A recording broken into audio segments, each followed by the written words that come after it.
Đây bong bong này perfect play ឥឡូវមានភ្ញៀវគាត់មានបញ្ហាពាក់ព័ន្ធជាមួយនឹងការស្ទះប្រព័ន្ធ DPS ឬហៅសំបុកឃុំណាអញ្ចឹងខ្ញុំនឹងធ្វើវីដេអូជូនជាមួយនឹងការសម្អាតវាតើធ្វើថែទាំមិនហ្នឹងហើយវាពាក់ព័ន្ធការប្រើប្រាស់សុទ្ធជាមួយនឹងការបើកបរហ្នឹងហើយបើបងបើកបរអត់សូវលឿនទេក៏វាអាចនឹងឆាប់ស្ទះដែរហើយបើបងបើកលឿនប្រើប្រាស់ល្អគាត់មានស្ទះទេហ្នឹងវាដោយសារតែតិចផ្សាយចេញពីសំណាងពីម៉ាស៊ីនវាតោងជាមួយនឹងសំបុកឃុំវាច្រើនអញ្ចឹងធ្វើស្ទះអញ្ចឹងថ្ងៃនេះខ្ញុំនឹងធ្វើវីដេអូសម្រាប់លាងសម្អាតជាមួយនឹងសម្ភារៈដូចជា spray មួយចំនួនបាទទៅលាងសម្អាតនេះបងលាងសម្អាតសំបុកឃុំហើយ DPS នឹងអ៊ំណាបង DPS បើយើងខ្លះហើយសំបុកឃុំអញ្ចឹងយើងទៅលាងសម្អាតវាបន្តិចទៅហើយយើងនឹង reset វាទៅវាលេងអីហើយបាទព្រោះថាប្រភេទខាងគូព្រៃទៅគូព្រៃស្រិតអេគឺវាមាន DPS អស់ដើម្បីជំនួយកាត់ថយជាតិពុលដូចជាសំចៃការ CC ពេងអញ្ចឹងហើយវាជួយបាត់ឋានច្រើនហើយសម្រាប់ឡានផ្សេងៗមួយចំនួនអត់ទាន់មានទេបាទ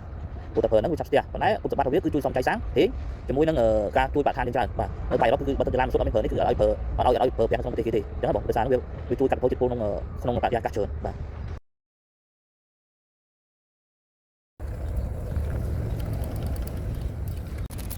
បាទក្តីមកកងនេះមិនទូចណា